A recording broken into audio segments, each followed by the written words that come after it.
Устаз илим алууда, Куран жаттоодо жана башка сабактарды жаттоодо кайсыл убакыттарды жакшы?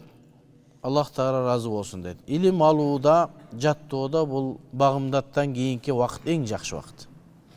Багымдаттан кийинки убакыт эң жакшы убакыт. Себеби адамдын акылы тунук бойдон болот экен. Ошого сабактарды кайталай турган мезгил, жаттай турган мезгил, багымдаттан кийин окуса, аалымдарыбыз мына ошол убакытты эң жакшы убакыт деп айтышат. Ассаламу алейкум устаз. Аллах Таала жүзүн көрөлү деп айтып жүрүшөт. Аллах Тааланын жүзүн сүйүнөт, ачууланат деген сөздөрдү кандай түшүнүш керек? Аллах разы болсун.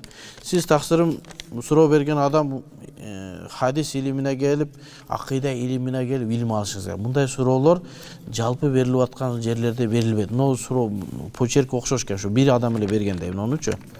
Ошол мындай талаш тартыш маселелерди башкалардын да жалпы элге айтканыбыз жакшы эмес негизичи. Анан ушу акыйдага байланыштуу нерселерге ушул эмне атайын хас сабактарды айтып берсек жакшы болот да. Аллах Тааланын кээ бирки биздин ахлу сунна вал жамаада Аллах Тааланын жүзү дегенде аззат, Аллах Тааланын заты деп айтат. Ва ябқа вajhi rabbika zul jalal wal ikram деген аят барбы? Аллах Тааланын вajhi гана калат кыяматта деген заты калат деген сөз.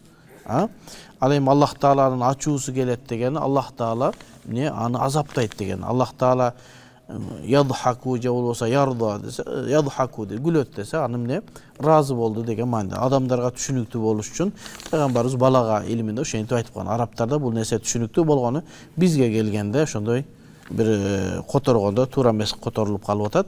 Бирок арабтарда бул нерсе эмне белгилүү эле. Эч ким Аллах Таала чындап бизге окшоп күлөт деген эч ким айтпайт. Аллах Тааланын күлүүсү бир нерсеге разы болуусу деп түшүнөбүз. Анан имам Бухари рахматуллах алейхинин ад-дахик, Аллах Тааланын күлгөндүгүн тауил кылган риза. Буну имам Ал-Байхақи өзүнүн Асма ва Сифат деген китебинде Бухариден риваят кылган. Бухари эмне ад-дахикти эмне ар-риза деп тауил кылган, эгер мен адашпасам.